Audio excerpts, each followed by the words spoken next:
একজন সাহাবীর জীবনী বললাম, তিনি সিদ্দিক আকবর। আর একজন সাহাবী ছিলেন রাসূলের দরবারে। যদি কোনো দিন মদিনাতে যান, মদিনা শরীফে যাওয়ার পরে দেখবেন মদিনাতুল মুনাওয়ারাতে পবিত্র রওজা মুবারক যেই ঘরের মধ্যে, এই পুরা রওজা শরীফের এই অংশটুকুন ছিল আম্মাজান আয়েশা সিদ্দিকা রাদিয়াল্লাহু আনহার হুজরা মুবারক। বাম পাশে একটা দরওয়াজা, এই দরওয়াজাটার নাম বাবে জিব্রাইল।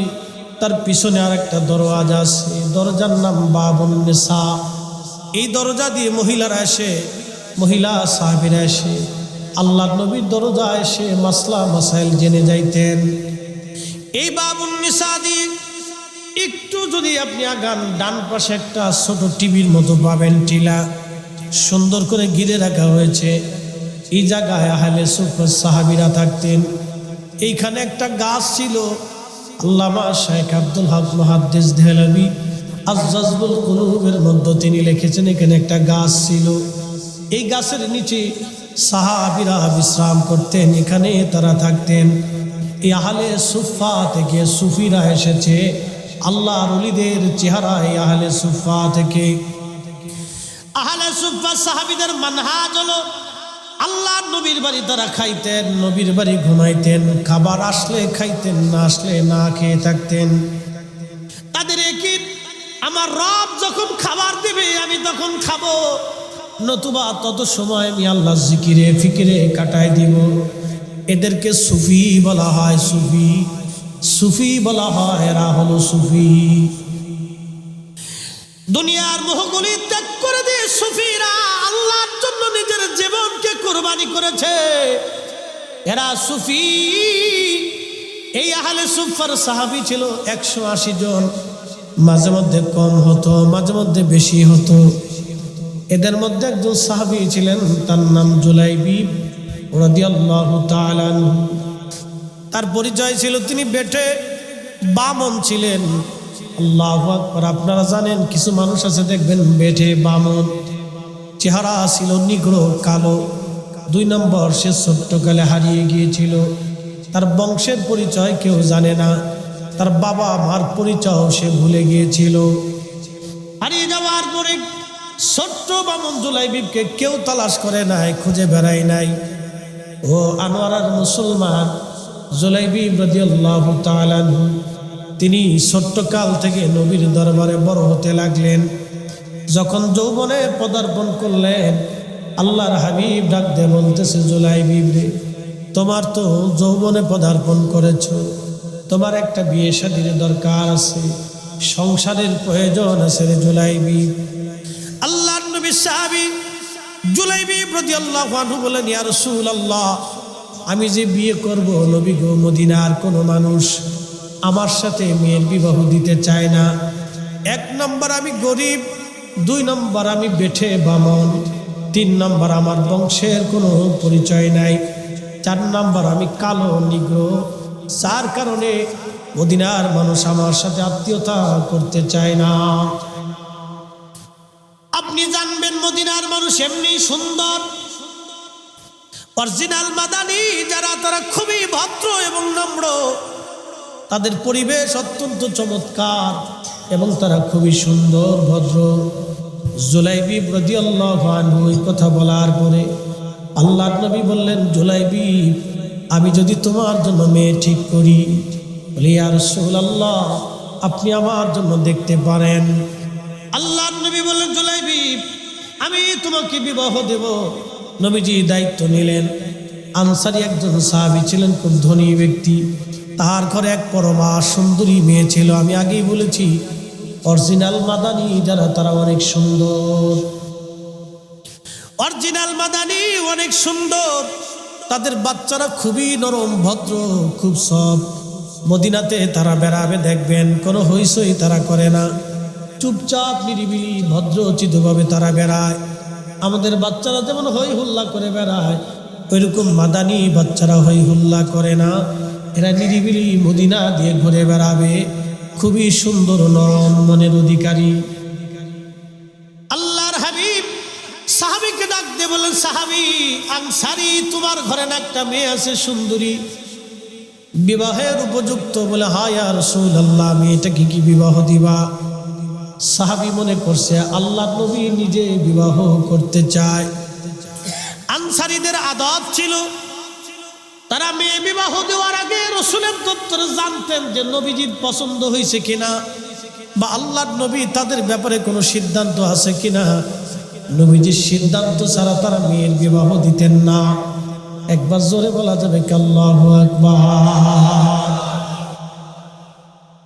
সাহাবীদের রাসূল করিমের ভালোবাসাতে কত অপ্রিসিয়েট ছিল, এটা বর্ণনা করে শেষ করার মতো। সাহাবী রাসূল জুলাইবি, তিনি একজন আজকে পাত্র ঠিক হবে নবীজিকে। আনসারী ডাক দেয়া বলে, হুজুর আপনি আমার মেয়েটিকে বিবাহ করবেন, এর চাইতে পরম সৌভাগ্য আমার জীবনে কি হতে পারে নবীজি? আপনার সঙ্গে আমার আত্মীয়তা হবে ইয়া রাসূলুল্লাহ। আল্লাহ নবী বলে, সাহাবী আমি আমার জন্য তোমার মেয়ের পয়গাম দিচ্ছি না। বলে ইয়া রাসূলুল্লাহ, তাহলে কার জন্য আপনি পয়গাম দিচ্ছেন? বলে সাহাবী আমার একজন সাহাবী আছে তার নাম জুলাইবিব, জুলাইবিবের ব্যাপারে তোমার মেয়ের বিবাহের পয়গাম পাঠাচ্ছি। সাহাবীর মন বেজার হয়ে গেল, ডাকতে বলি ইয়া রাসূলুল্লাহ, জুলাইবিবের ব্যাপারে আপনি আমাকে প্রস্তাব দিয়েছেন। আমার ঘরে আমার স্ত্রী আছে, মেয়ের মা আছে, মায়ের সাথে পরামর্শ ছাড়া আমি কোনো সিদ্ধান্ত দেব না। আল্লাহর নবীর মন বেজার হয়ে গেল। আমি প্রস্তাব দিলাম, সে প্রত্যাখ্যান করে ফেলল। সাহাবী বাড়ি চলে গেছে, আনসারী বাড়ি যা বলে, বিবি তোমার মেয়ের বিবাহের ব্যাপারে রহমতের নবী প্রস্তাব দিয়েছেন। মহিলা মনে করছে আল্লাহর নবী নিজে বিবাহ করতে চায়। এমন সময় আল্লাহর নবী মহিলা সাহাবী বলতেছে, স্বামী বলেন কি এমন সুন্দর কথা, রাসূল বিয়ে করবে আমার মেয়েকে, এর চাইতে পরম সৌভাগ্য আমার জীবনে আর কি হতে পারে? মহিলাকে সাহাবী বলতেছে, বিবিরে নবী নিজে বিয়ে করতে চায় না, বিয়ে করাবে জুলাইবিবের সাথে। মহিলা রাগান্বিত হয়ে বললেন, আল্লাহর কসম ওইরকম একটা বামন নেগ্র কালো পরিচয়হীন বংশহীন দরিদ্র ছেলের সাথে আমার এই সুন্দরী মেয়ের আমি বিয়ে দেব না। মহিলা রাগান্বিত হয়ে গেলেন, এটা হতেই পারে না, কখনোই না, ওই সাহাবীর সাথে আমরা মেয়ের আত্মীয়তা করব না। ভিতর থেকে মেয়েটা শুনতেছিল, মেয়েটা মা বাবার ঘরের মধ্যে সে বললেন, ও আম্মা জান, আব্বা জান, কি নিয়ে কথা বলতেছেন আপনারা? বলে, মা রে, আল্লাহ রাসূল তোমার বিবাহের পয়গাম পাঠিয়েছে, নবী নিজে বিয়ে করবে না। একজন সাহাবী আছে তার নাম জুলাইবি, ছেলেটা বামন বেঠে, নিগ্র কালো পরিচয়হীন, বাবার পরিচয় নাই, গরিব মানুষ, মদিনাতে তার কোনো ঘর বাড়ি জায়গা জমি কিছুই নাই। বলো রে মেয়ে, এর সাথে তোমার সঙ্গে কেমন করে বিবাহ দেই? মেয়েটা ডাক দিয়ে বলতেছে, আম্মা জান, আব্বা জান, বিবাহের পয়গাম কে দিয়েছে? বলে, আল্লাহর নবী। মেয়েটা ধমক দিয়ে বলতেছে, আব্বা মা, তোমাদের সাহস কি করে হয়? রাসূল করিম আমার ব্যাপারে ছেলে পছন্দ করেছে, আর তোমরা আমাকে সেই নবীর পছন্দ অনুযায়ী আমাকে বিবাহ দিতে চাও না। কলিজায় তোমাদের সাহস কি করে হয়? তাড়াতাড়ি যাও, যাই আল্লাহর নবীকে বলো আমি আপনি রাসূলের প্রস্তাবে আমি নিজে রাজি। এর চাইতে আমার জীবনে সৌভাগ্য কি হতে পারে? রাহমাতুল লিল আলামিন আমার জন্য স্বামী পছন্দ করেছে। চিৎকার করে বলেন, ইয়া রাসূলুল্লাহ। আমরা সর্বশ্রেষ্ঠ নবীর উম্মত, এই জন্যে আল্লাহ আমাদেরকে সর্বশ্রেষ্ঠ জাতি বানায় দিয়েছেন শুধুমাত্র তার রাসূলের কারণে। জোরে বলা যাবে কি ইয়া রাসূলুল্লাহ? আরবিতে একটা প্রবাদ আছে, শারফুল মাকিনা ও শারফুল মাকাম, শরফুল মাকানে ওয়া শরফুল মাকিন। কিছু জায়গার কারণে মানুষের দাম বাড়ল, কিছু মানুষের কারণে জায়গার দাম বেড়ে গেল, কিছু জায়গার কারণে মানুষের দাম বাড়ল। আল্লাহর ওলি মহসেন আউলিয়া আসার কারণে এই জায়গার দাম বেড়ে গেল, আর ওনার সোহবতে আসার কারণে আমাদের দাম বেড়ে গেল। কি কথা বলেন ঠিক কিনা? আবার বলি, শরফুল মাকিন ওয়া শরফুল মাকান, শরফুল মাকানে ওয়া শরফুল মাকিন। কিছু জায়গার কারণে মানুষের দাম বাড়ে, কিছু মানুষের কারণে জায়গার দাম বেড়ে যায়।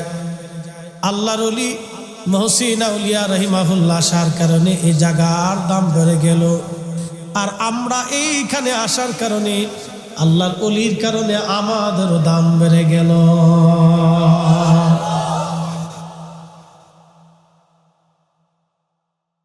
আল্লাহর ঘর কাবা একটা পাথরের ঘর। সাইয়্যিদুনা ইব্রাহিম আলাইহিস সালাম এই ঘর বানাইলেন। এই ঘর বানানোর কারণে সাইয়্যিদুনা ইব্রাহিম আলাইহিস সালামের মর্যাদা বেড়ে গেল। ইব্রাহিম আলাইহিস সালাম সবসময় দোয়া করতেন, আল্লাহ আমার নসলে আপনি আখিরি নবী পাঠাবেন।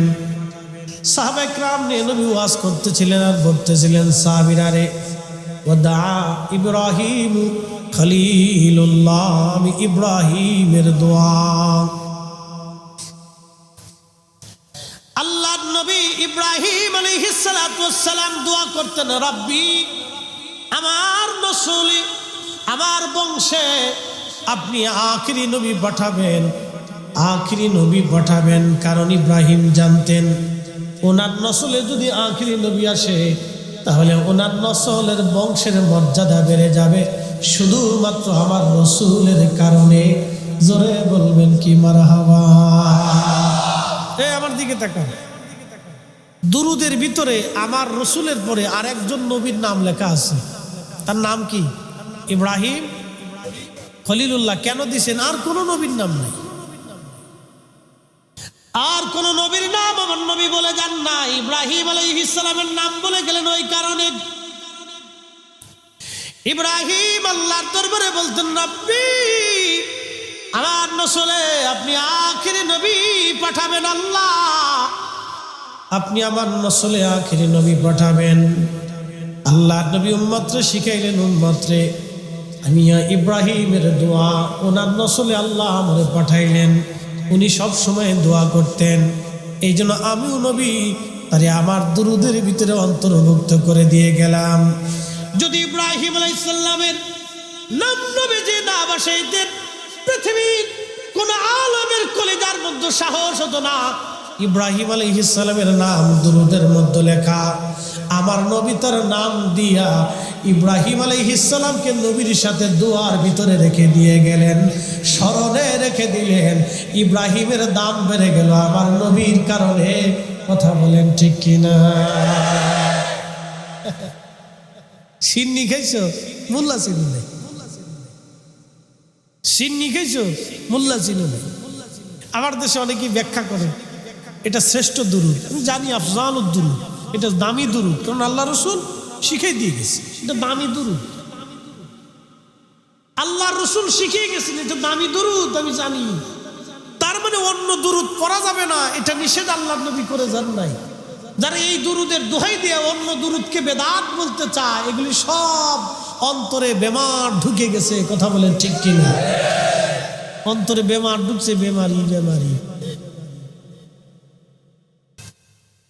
আল্লাহর ওলির মুহিব্বিনেরা মুহসিন আউলিয়ার দরবারে বসে কিছু কথা শুনে যাবেন। সাহাবীরা জানতেন নবীকে খুশি করলে আল্লাহ খুশি হয়ে যায়। প্রথম সাহাবী সিদ্দিক আকবর। নবীজি বললেন, সাহাবীরা রে, আমার কাছে তিনটা জিনিস প্রিয়। এক নম্বর প্রিয় হলো নামাজ, দুই নম্বর প্রিয় হলো সুগন্ধি, তিন নম্বর প্রিয় হলো আমার স্ত্রীগণ। সাহাবায়ে কেরাম নবীজির সামনে বসা। আবু বকর ডাক দিয়ে বলেন, ইয়া রাসূলুল্লাহ, আমার কাছে তিনটা জিনিস প্রিয়। এক নম্বরে আপনি নবীজির চেহারা মুবারকের দিকে বারবার বারবার তাকিয়ে থাকা আমার কাছে প্রিয়। 2 নম্বর, নবীজি আমার কন্যা আয়েশাকে আপনার সঙ্গে বিবাহ দিয়ে আপনি নবীজির সঙ্গে আত্মীয়তার সম্পর্ক রাখা আমার কাছে প্রিয়। 3 নম্বর, আমার জীবন, আমার জিন্দেগি, আমার মাল, আমার সামানা সব কিছু আপনি নবীর কদম মুবারকে কুরবানি করা আমি আবু বকরের কাছে প্রিয়। জোরে বলবেন কি মারহাবা।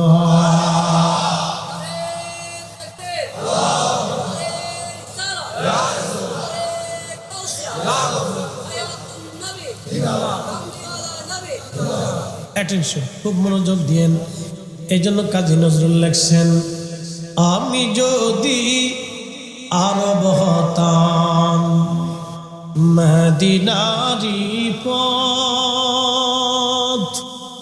সেই পথ দিয়ে হেঁটে যাইতেন নূর নবী হাজরাত, নূর নবী হাজরাত। কোরআন আল্লাহ বলতেছেন, কুল, হুজুর আপনি বলে দেন, ইন্না সলাতি ওয়া নুসুকি ওয়া মাহইয়ায়া ওয়া মামাতি লিল্লাহি রাব্বিল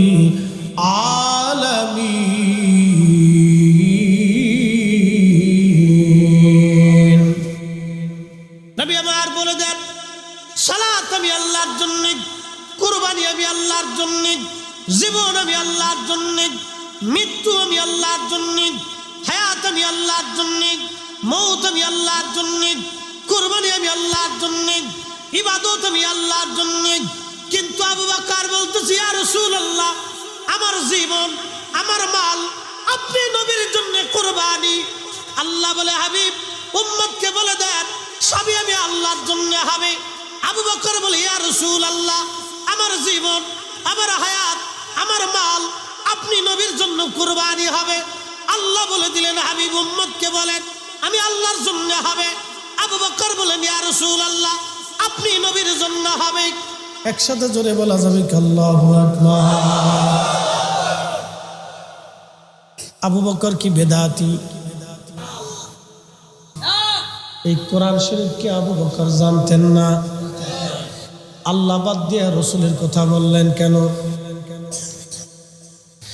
আল্লাহর এই কোরআনে আর আয়াতে, এই কোরআনে আমার আল্লাহ আবার বলতেছেন, মাইয়ুতির রাসূল ফাকাদ আতা আল্লাহ। আল্লাহ ডাক দেখো, হাবিব উম্মতকে জানায় দেন, আপনি নবীর ইত্তেবা হলে আমি আল্লাহ ইত্তেবা হয়ে যায়। আপনি নবীর গোলামি হলে আমি আল্লাহর গোলামি হয়ে যায়। আপনি নবীর জন্য জীবন দিলে আমি আল্লাহর জন্য জীবন দেয়া হয়। আপনি নবীর জন্য জিহাদে গেলে আমি আল্লাহর জন্য জিহাদ হয়ে যায়। আপনি রসুলের জন্য, আপনি নবীর প্রশংসা গাইলে আমি আল্লাহর প্রশংসা হয়ে যায়। আপনি নবী মানলে আমি আল্লাহ মানা হয়ে যায়। আপনি নবী খুশি হলে আমি আল্লাহ খুশি হয়ে যাই। আপনি নবীর পক্ষে থাকলে আমি আল্লাহর পক্ষ হয়ে যাই। আপনি নবীর দলে থাকলে আমি আল্লাহর দল হয়ে যাই। আপনি নবীর মতে থাকলে আমি আল্লাহর মত হয়ে যাই। আপনি নবীর শান গাইলে আমি আল্লাহর শান হয়ে যায়। আপনি নবীকে ইজ্জত দিলে আমি আল্লাহকে ইজ্জত দেওয়া হয়ে যায়। আপনি নবী রাজি হলে আমি আল্লাহ রাজি হয়ে যাই। আপনি নবীকে বেজার করলে আমি আল্লাহ বেজার হয়ে যাই। আপনি নবীর জন্য কুরবানি হলে আমি আল্লাহর জন্য কুরবানি হয়ে যায়। এই জন্য আবু বকর বলেন, ইয়া রাসূলুল্লাহ, আমার জীবন আপনার জন্য কুরবানি, আমার মাল আপনার জন্য কুরবানি। জোরে বলবেন কি মারহাবা। দেশে একদম আছে, রসুলের গোলামি আমরা কেমনে করবো? আমরা আল্লাহর গোলাম, নবীর গোলাম না। আল্লাহ ডাক দেখে, হাবিব উম্মতকে জানান, রসুলের গোলামি না হলে আল্লাহর গোলামি হয় না। কথা বলেন ঠিক কিনা? সালাতুন ইয়া রাসূলুল্লাহ,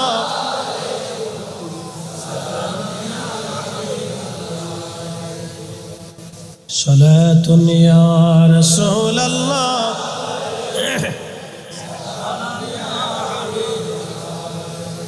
খবর লও ইয়া রাসূলুল্লাহ, খবর লও মেরে মাওলা মেরে আকা, খবর লও।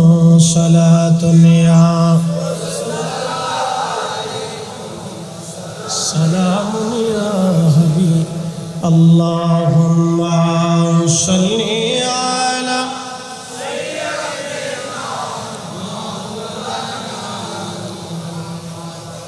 ওয়া আলা আলি সাইয়্যিদিনা। আনোয়ার আর মুসলমান খুবই মনোযোগের সাথে কথাগুলি শুনবেন। বাবাজি, কথা যদি না শোনেন তাহলে বুঝবেন না, হাঁটাহাঁটি করবেন না, কথা বুঝে যাবেন। নবীর জন্য হলে আল্লাহর জন্য হয়ে যায়। কি কথা বলেন ঠিক কিনা? এই জন্য সাহাবীরা নিজের জীবনের সব কিছু আল্লাহর নবীর জন্য নিবেদিত করে দিতেন। আমার কাছে ওরা বলছে, হুজুর হযরত বেলালের জীবনী আপনি একটু শোনাবেন। আমি এই জীবনী যাওয়ার আগে আল্লাহর নবীর আর একজন সাহাবীর জীবনী আগে বলে দিয়ে যাই। একজন সাহাবীর জীবনী বললাম, তিনি সিদ্দিক আকবর। আর একজন সাহাবী ছিলেন রাসূলের দরবারে। যদি কোনো দিন মদিনাতে যান, মদিনা শরীফে যাওয়ার পরে দেখবেন মদিনাতুল মুনাওয়ারাতে পবিত্র রওজা মুবারক যেই ঘরের মধ্যে, এই পুরা রওজা শরীফের এই অংশটুকুন ছিল আম্মাজান আয়েশা সিদ্দিকা রাদিয়াল্লাহু আনহার হুজরা মুবারক। বাম পাশে একটা দরওয়াজা, এই দরওয়াজাটার নাম বাবে জিব্রাইল। তার পিছনে আর একটা দরওয়াজা আছে, দরজার নাম বাবুন নিসা। এই দরজা দিয়ে মহিলারা এসে, মহিলা সাহাবীরা এসে আল্লাহর নবীর দরজা এসে মাসলা মাসাইল জেনে যাইতেন। এই বাবুন নিসা দিয়ে একটু যদি আপনি আগান, ডান পাশে একটা ছোট টিভির মতো পাবেন, টিলা সুন্দর করে ঘিরে রাখা হয়েছে। এই জায়গায় আহলে সুফফার সাহাবীরা থাকতেন। এইখানে একটা গাছ ছিল, আল্লামা শেখ আব্দুল হক মুহাদ্দিস দেহলভী আজ-জাযবুল কুলুবের মধ্যে তিনি লিখেছেন, এখানে একটা গাছ ছিল। এই গাছের নিচে সাহাবীরা বিশ্রাম করতেন, এখানে তারা থাকতেন। এই আহলে সুফফা থেকে সুফিরা এসেছে, আল্লাহর ওলিদের চেহারা এই আহলে সুফফা থেকে। আহলে সুফফা সাহাবীদের মানহাজ হলো আল্লাহর নবীর বাড়ি তারা খাইতেন, নবীর বাড়ি ঘুমাইতেন, খাবার আসলে খাইতেন, না আসলে না খেয়ে থাকতেন। তাদের একই, আমার রব যখন খাবার দেবে আমি তখন খাবো, নতুবা তত সময় আমি আল্লাহর জিকিরে ফিকিরে কাটাই দিব। এদেরকে সুফি বলা হয়, সুফি সুফি বলা হয়, এরা হলো সুফি। দুনিয়ার মোহগুলি ত্যাগ করে দিয়ে সুফিরা আল্লাহর জন্য নিজের জীবনকে কুরবানি করেছে, এরা সুফি। এই আহলে সুফফার সাহাবী ছিল 180 জন, মাঝে মধ্যে কম হতো, মাঝে মধ্যে বেশি হতো। এদের মধ্যে একজন সাহাবী ছিলেন, তার নাম জুলাইবিব রাদিয়াল্লাহু তাআলা আনহু। তার পরিচয় ছিল তিনি বেটে বামন ছিলেন। আল্লাহু আকবার। আপনারা জানেন কিছু মানুষ আছে দেখবেন বেটে বামন, চেহারা ছিল নিগ্রো কালো। 2 নম্বর, সে ছোট্টকালে হারিয়ে গিয়েছিল, তার বংশের পরিচয় কেউ জানে না, তার বাবা মার পরিচয় সে ভুলে গিয়েছিল। হারিয়ে যাওয়ার পরে ছোট্ট বামন জুলাইবিবকে কেউ তালাশ করে নাই, খুঁজে বেড়ায় নাই। ও আনোয়ার আর মুসলমান জুলাইবিব রাদিয়াল্লাহু তাআলা আনহু, তিনি ছোট্টকাল থেকে নবীর দরবারে বড় হতে লাগলেন। যখন যৌবনে পদার্পণ করলেন, আল্লাহর হাবিব ডাক দিয়ে বলতেছে, জুলাইবিব রে, তোমার তো যৌবনে পদার্পণ করেছ, তোমার একটা বিয়ে শাদীর দরকার আছে, সংসারের প্রয়োজন আছে রে জুলাইবিব। আল্লাহর নবী সাহাবী জুলাইবিব রাদিয়াল্লাহু আনহু বলেন, ইয়া রাসূলুল্লাহ, আমি যে বিয়ে করব, নবী গো, মদিনার কোনো মানুষ আমার সাথে মেয়ের বিবাহ দিতে চায় না। এক নম্বর আমি গরিব, 2 নম্বর আমি বেঠে বামন, 3 নম্বর আমার বংশের কোনো পরিচয় নাই, 4 নম্বর আমি কালো নিগ্রো, যার কারণে মদিনার মানুষ আমার সাথে আত্মীয়তা করতে চায় না। আপনি জানবেন মদিনার মানুষ এমনি সুন্দর, অরিজিনাল মাদানী যারা তারা খুবই ভদ্র এবং নম্র, তাদের পরিবেশ অত্যন্ত চমৎকার এবং তারা খুবই সুন্দর ভদ্র। জুলাইবি রাদিয়াল্লাহু আনহু এই কথা বলার পরে আল্লাহর নবী বললেন, জুলাইবি আমি যদি তোমার জন্য মেয়ে ঠিক করি, বলি ইয়া রাসূলুল্লাহ আপনি আমার জন্য দেখতে পারেন। আল্লাহর নবী বললেন, জুলাইবি আমি তোমাকে বিবাহ দেব। নবীজি দায়িত্ব নিলেন। আনসারী একজন সাহাবী ছিলেন, খুব ধনী ব্যক্তি, তার ঘরে এক পরমা সুন্দরী মেয়ে ছিল। আমি আগেই বলেছি অরিজিনাল মাদানী যারা তারা অনেক সুন্দর, অরিজিনাল মাদানী অনেক সুন্দর, তাদের বাচ্চারা খুবই নরম ভদ্র, খুব সব। মদিনাতে তারা বেড়াবে দেখবেন কোনো হইচই তারা করে না, চুপচাপ নিরিবিলি ভদ্রচিতভাবে তারা বেড়ায়। আমাদের বাচ্চারা যেমন হই হুল্লা করে বেড়ায়, ওইরকম মাদানী বাচ্চারা হই হুল্লা করে না, এরা নিরিবিলি মদিনা দিয়ে ঘুরে বেড়াবে, খুবই সুন্দর নরম মনের অধিকারী। আল্লাহর হাবিব সাহাবীকে ডাক দিয়ে বলেন, সাহাবী আনসারী তোমার ঘরে না একটা মেয়ে আছে সুন্দরী, বিবাহের উপযুক্ত? বলে হ্যাঁ ইয়া রাসূলুল্লাহ মেয়েটাকে কি বিবাহ দিবা? সাহাবী মনে করছে আল্লাহর নবী নিজে বিবাহ করতে চায়। আনসারীদের আদত ছিল তারা মেয়ে বিবাহ দেওয়ার আগে রাসূলের দপ্তরে জানতেন যে নবীজির পছন্দ হয়েছে কিনা, বা আল্লাহর নবী তাদের ব্যাপারে কোনো সিদ্ধান্ত আছে কিনা। নবীজির সিদ্ধান্ত ছাড়া তারা মেয়ের বিবাহ দিতেন না। একবার জোরে বলা যাবে কি আল্লাহু আকবার? সাহাবীদের রাসূল করিমের ভালোবাসা যে কত অপরিসীম ছিল, এটা বর্ণনা করে শেষ করার মতো। সাহাবী রাসূল জুলাইবি তিনি একজন আজকে পাত্র ঠিক হবে নবীজিকে। আনসারী ডাক দিয়ে বলে, হুজুর আপনি আমার মেয়েটাকে বিবাহ করবেন, এর চেয়ে পরম সৌভাগ্য আমার জীবনে কি হতে পারে? নবীজি আপনার সঙ্গে আমার আত্মীয়তা হবে ইয়া রাসূলুল্লাহ। আল্লাহর নবী বলে, সাহাবী আমি আমার জন্য তোমার মেয়ের পয়গাম দিচ্ছি না। বলে ইয়া রাসূলুল্লাহ তাহলে কার জন্য আপনি পয়গাম দিচ্ছেন? বলে সাহাবী আমার একজন সাহাবী আছে তার নাম জুলাইবি, জুলাইবিবের ব্যাপারে তোমার মেয়ের বিবাহের পয়গাম পাঠাচ্ছি। সাহাবীর মন বেজার হয়ে গেল, ডাক দিয়ে বলে ইয়া রাসূলুল্লাহ জুলাইবিবের ব্যাপারে আপনি আমাকে প্রস্তাব দিয়েছেন, আমার ঘরে আমার স্ত্রী আছে, মেয়ের মা আছে, মায়ের সাথে পরামর্শ ছাড়া আমি কোনো সিদ্ধান্ত দেব না। আল্লাহর নবীর মন বেজার হয়ে গেল। আমি প্রস্তাব দিলাম, সে প্রত্যাখ্যান করে ফেলল। সাহাবী বাড়ি চলে গেছে। আনসারী বাড়ি যা বলে, বিবি তোমার মেয়ের বিবাহের ব্যাপারে রহমতের নবী প্রস্তাব দিয়েছেন। মহিলা মনে করছে আল্লাহর নবী নিজে বিবাহ করতে চায়। এমন সময় আল্লাহর নবী মহিলা সাহাবী বলতেছে, স্বামী বলেন কি এমন সুন্দর কথা, রাসূল বিয়ে করবে আমার মেয়েকে, এর চেয়ে পরম সৌভাগ্য আমার জীবনে আর কি হতে পারে? মহিলাকে সাহাবী বলতেছে, বিবিরে নবী নিজে বিয়ে করতে চায় না, বিয়ে করাবে জুলাইবিবের সাথে। মহিলা রাগান্বিত হয়ে বললেন, আল্লাহর কসম ওইরকম একটা বামন নিগ্রো কালো পরিচয়হীন বংশহীন দরিদ্র ছেলের সাথে আমার এই সুন্দরী মেয়ের আমি বিয়ে দেব না। মহিলা রাগান্বিত হয়ে গেলেন, এটা হতেই পারে না, কখনোই না, ওই সাহাবীর সাথে আমরা মেয়ের আত্মীয়তা করব না। ভিতর থেকে মেয়েটা শুনতেছিল। মেয়েটা মা বাবার ঘরের মধ্যে সে বললেন, ও আম্মা জান আব্বা জান কি নিয়ে কথা বলতেছেন আপনারা? বলে মা রে আল্লাহ রসুল তোমার বিবাহের পয়গাম পাঠিয়েছে। নবী নিজে বিয়ে করবে না, একজন সাহাবী আছে তার নাম জুলাইবি, ছেলেটা বামন বেঠে, নিগ্র কালো, পরিচয়হীন, বাবার পরিচয় নাই, গরিব মানুষ।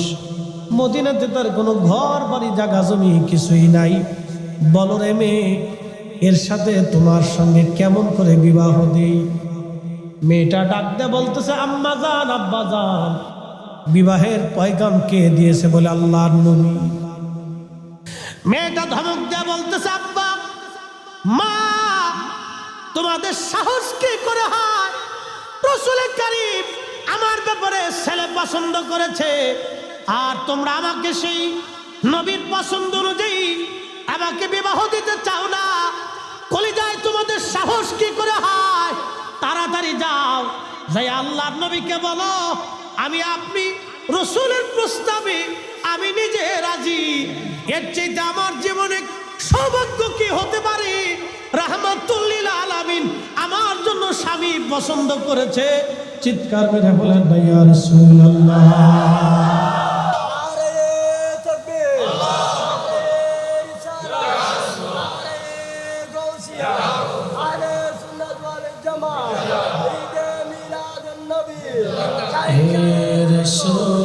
তোমায় ভালোবাসি,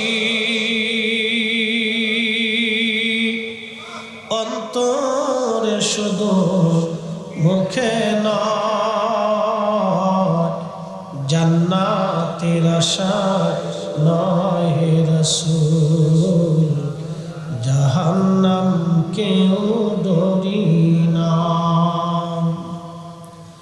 তোমায় পাওয়ার আশায় মন ছুটে যায় মদিনায়, তোমায় পাওয়ার আশায়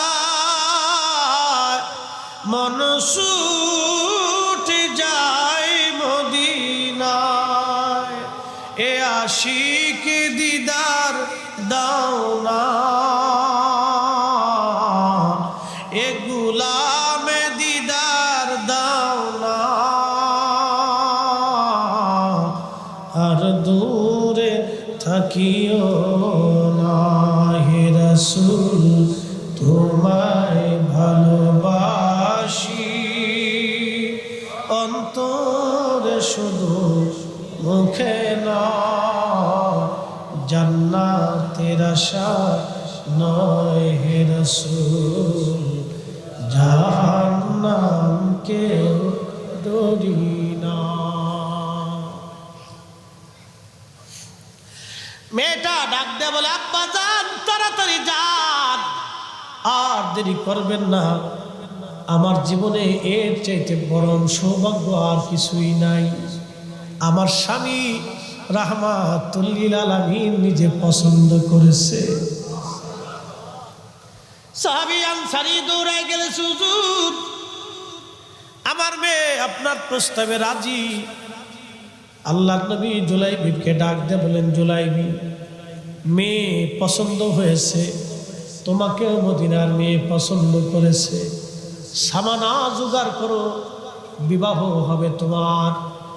একজন গরিব সাহাবী, জমি জমা টাকা পয়সা কিছুই তার নাই, অনেক কষ্ট করে কিছু বিবাহের সামানা জোগাড় করলেন।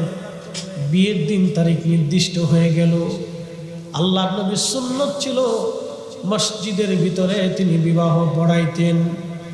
বিবাহ পড়ানো হয়ে যাওয়ার পরে নবীজি বললেন, সাহাবীরা, যুদ্ধের দামামা বেজে গেছে, কারা আসো আমার সঙ্গে জিহাদের ময়দানে চলে যাবা, আসো। জুলাইবি বিয়ের আসরে চিন্তা করলেন, আমার নবী জিহাদের ময়দানে রওনা। যেই নবীর জন্য স্ত্রী পাইলাম, যেই নবীর জন্য সংসার হলো, যেই নবীর জন্য জীবন পাইলাম, সেই নবী জিহাদের ময়দানে চলে যাবে, আর আমি শ্বশুর বাড়ি স্ত্রী নিয়ে আনন্দ ফুর্তি করবো, তা হয় না। আমি জিহাদের ময়দানে রওনা হয়ে যাব। স্ত্রী না দেখেই জুলাইবি রাদিয়াল্লাহু আনহু জিহাদের ময়দানে রওনা হয়ে গেলেন। একবার জোরে বলা যাবে কি আল্লাহু আকবার। আনোয়ারের মুসলমান কলেজের ভিতর থেকে সাহাবী রাসূল, সাহাবীরা রাসূলকে ভালোবাসতেন কলেজার ভিতর থেকে। লা ইউমিন, ইমানদার হবা না, ইমানের স্বাদ তুমি পাবা না হাত্তা আকুনা হাব্বা ইলাইহি মিন ওয়ালিদিহি ওয়া ওয়ালাদিহি। তোমার বাবা মা, সন্তান সন্ততি, তুমি কলিজার ভিতর থেকে সন্তানকে যেমন তুমি ভালোবাসো, মা কলিজার ভিতর থেকে সন্তানটাকে ভালোবাসি। এ উম্মত, ওই কলিজার ভিতর থেকে আমি রাসূলকে যতক্ষণ ভালো না বাসবা, ঈমানের স্বাদ তুমি নিতে পারবা না, ঈমানের লজ্জত তোমার অন্তরে আসবে না। এই জন্য আল্লামা ডক্টর ইকবাল লিখেছেন, মগজ করা রূহে ঈমান জানে দিন হাসতে হবে রাহমাতুল লিল আলামিন। মগজ করা রূহে ঈমান জানে দিন হাসতে হবে রাহমাতুল লিল আলামিন।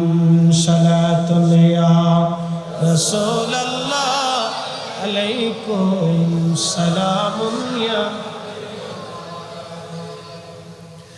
আনোয়ার আর মুসলমান কলেজের ভিতর থেকে জুলাইবি নবীজিকে ভালোবেসে রওনা হয়ে গেলেন। বেঠে সাহাবী বামন একজন সাহাবী যুদ্ধের ময়দানে চলে গেলেন।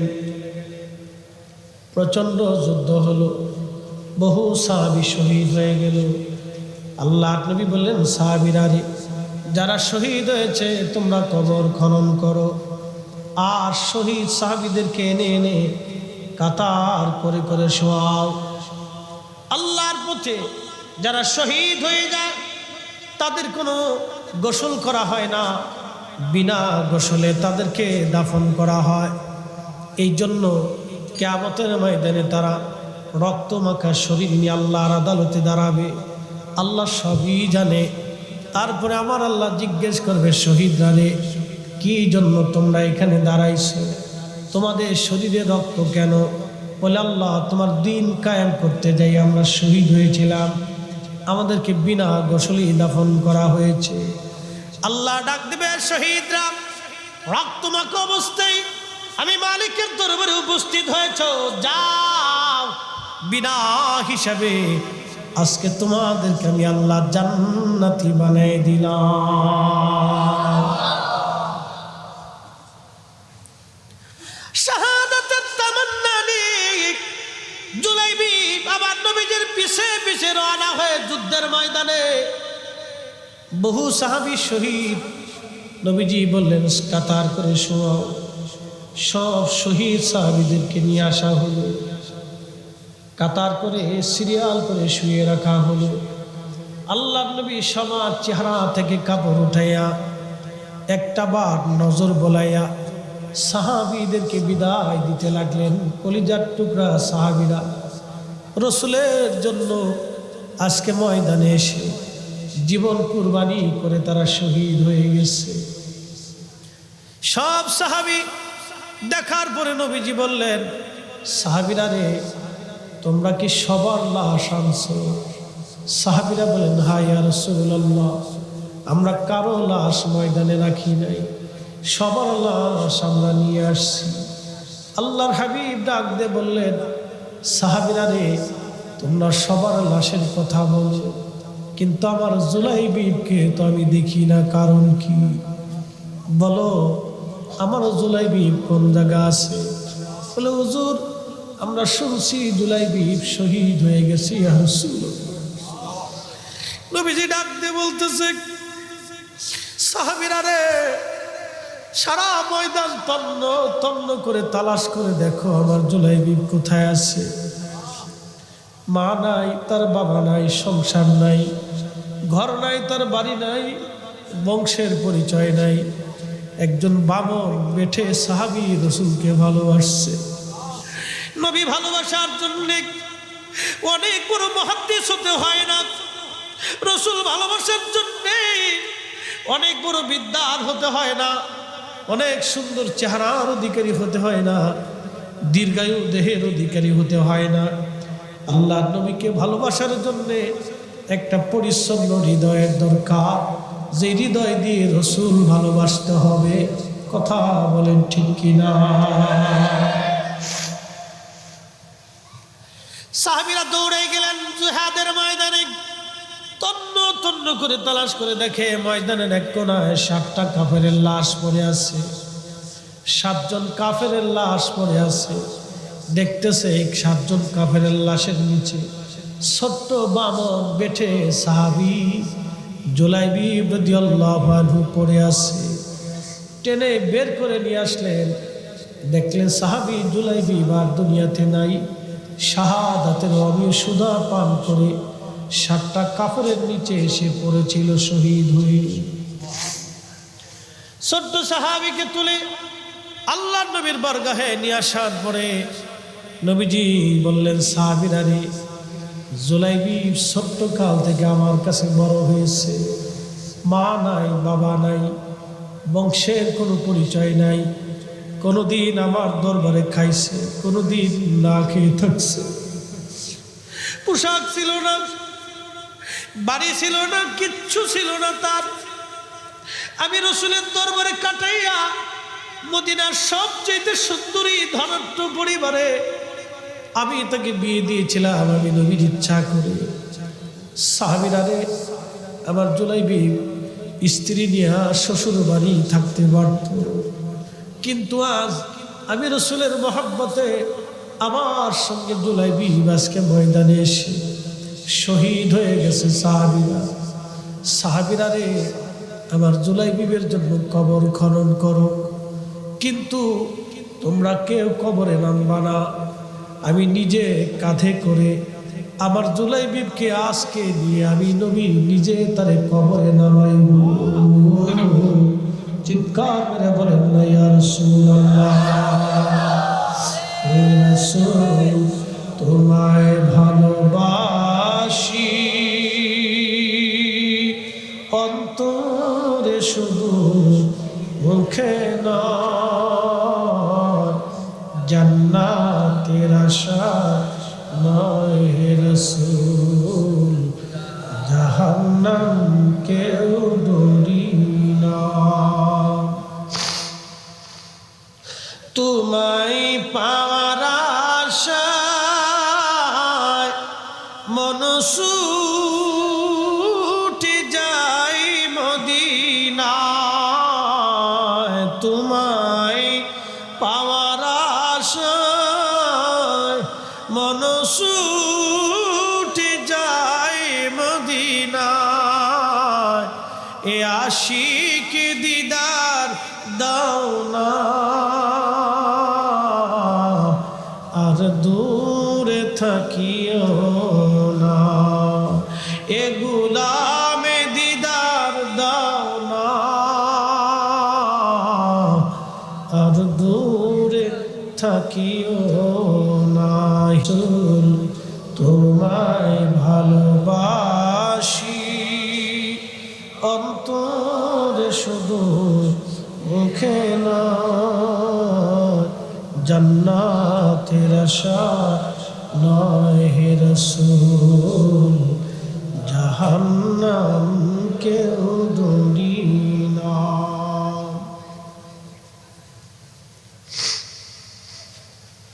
কবর খনন করা হলো। কবর খনন করার পরে নবীজি তার কাফন পড়াইলেন, খাটিয়া উঠাইলেন। আজকে নবীজি নিজে কাঁধে করলেন খাটিয়া, হাতে ধরলেন ছোট্ট বামন বেঠে জুলাইবিবের সাহাবী রসুলের খাটিয়া নবীজি নিজে হাতে করে রওনা হয়ে গেছে। উম্মত, নবী উম্মতকে নিয়ে রসুল করিম নিজে হাতে করে খাটিয়া নিয়ে যাচ্ছে। আজ আল্লাহর নবী জুলাইবিবের কবরের ভিতরে নামলেন। নবীজি নিজে নেমে নিজে হাতে জুলাইবিবকে কবরের মধ্যে শোয়াই দিয়ে, আহা, জুলাইবিবের দাফন হয়ে গেল। নবীজি মদিনায় ফিরে আসলেন। যেই মেয়েটা আজকে বিধবা হয়ে গেল, আল্লাহ রসুলের ভালোবাসায় নবীর কথাতে যেই মেয়েটা বিবাহে রাজি হয়ে গেল, আজকে মেয়েটা বিধবা, স্বামী হারা হয়ে গেছে। আজ নবীজি মদিনার মসজিদের মধ্যে বসে দোয়া করে, আল্লাহ আল্লাহ আমার কথা অনুযায়ী আমাকে ভালোবেসে একটা মেয়ে আমার সাহাবী জুলাইবিকে বিবাহ করলো, আপনার বিধান অনুযায়ী জুলাইবি এবার শহীদ হয়ে গেছে। আল্লাহ ওই মেয়েটা বিধবা হয়ে গেছে। আমি রাসূল আপনার কাছে বলতেছি, এই মেয়েটার জীবনকে আপনি কল্যাণময় করে দেন, তার জীবনটাকে আপনি রহমতে ভরে দেন। আল্লাহ তার জীবনটা থেকে কষ্ট দূর করে দেন। আল্লাহ তার জীবনে আপনি রহমতে ভরপুর করে দেন। এইভাবে নবী দোয়া করতে লাগলেন। সারা মদিনায় এই দুয়ার কথা ছড়িয়ে গেছে। আল্লাহর নবী নিজে দোয়া করেছে এই মেয়ের জন্য। মদিনার হাজার হাজার ধনী পরিবারের পক্ষ থেকে রসুলের দরবারে প্রস্তাব আসে, ইয়া রাসূলুল্লাহ আপনি অনুমতি দিলে আমাদের পুত্রবধূ হিসেবে মেয়েটাকে আমাদের দরকার। যেই মেয়ের বরকতের জন্য রসুল দোয়া করে, ওই মেয়েটা আমাদের সংসারে গেলে আমাদের সংসারও বরকতময় হয়ে যাবে। জোরে বলবেন কি মারহাবা।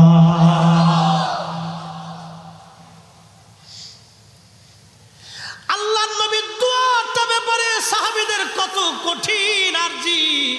নবী দোয়া করেছেন, সারা মদিনাতে ওই মেয়ের মতো সম্মানী মেয়ে আনসারী পরিবারে আর কারো ছিল না। আল্লাহর নবী ওই মেয়েটার বরকতের জন্য দোয়া করলেন। শুধু একটা দোয়ার কারণে সাহাবীরা পাগল পারা হয়ে গেল। তাহলে বুঝেন তো সাহাবীরা আমার রসুলের জন্য কেমন দেওয়ানা ছিল।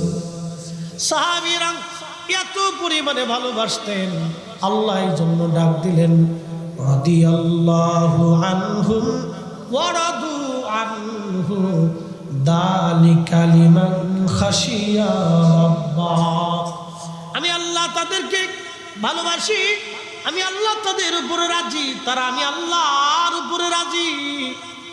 ও আমার বান্দারা শোনো, এজন্যই আমি আল্লাহ তাদের উপরে রাজি। যালিকা লিমান খাশিয়া রাব্বাহ, তারা আমি আল্লাহকে অধিক পরিমাণে ভয় করত। আমি আল্লাহকে তারা অধিক পরিমাণে ভয় করত। এই জন্য আল্লাহ রাসূল বললেন, আল্লাহ আল্লাহ ফি আসহাবি, আল্লাহ আল্লাহ ফি আসহাবি। আমার উম্মত সাহাবীদের ব্যাপারে আমি আল্লাহকে ভয় করবেন, সাহাবীদের ব্যাপারে আমার আল্লাহকে ভয় করবেন, আমার সাহাবীদের ব্যাপারে আল্লাহকে ভয় করবে। লা তাত্তাখিদুহুম গরাদাম মিন বাদি, আমার তিরোধানের পরে, আমার ইন্তেকালের পরে আমার কোন সাহাবীর ত্রুটি তোমরা অনুসন্ধান করবে না, দোষ খুঁজবে না, আইব তালাশ করবে না, ত্রুটি বের করবে না, তাদেরকে মন্দ বলবে না, গালি দিবে না, তাদের দোষ ত্রুটি অন্বেষণ করবে না। ফামান আহাব্বাহুম ফাবিহুব্বি আহাব্বাহুম ওয়া মান আবগাদাহুম ফাবিবুগদি আবগাদাহুম। আমার ইন্তেকালের পরে তাদেরকে যারা ভালোবাসবে, আমি নবীকে তারা ভালোবাসবে। আমার সাহাবীদেরকে যারা গালি দিবেন, আমি নবীকে তারা গালি দিবেন। আমার সাহাবীদেরকে যারা কষ্ট দিবে, তারা আমি রাসূলকে কষ্ট দিবে। আমার সাহাবীদেরকে যারা ভালোবাসবে, আমি নবীকে তারা ভালোবাসবে। একবার জোরে বলবেন কি মারহাবা।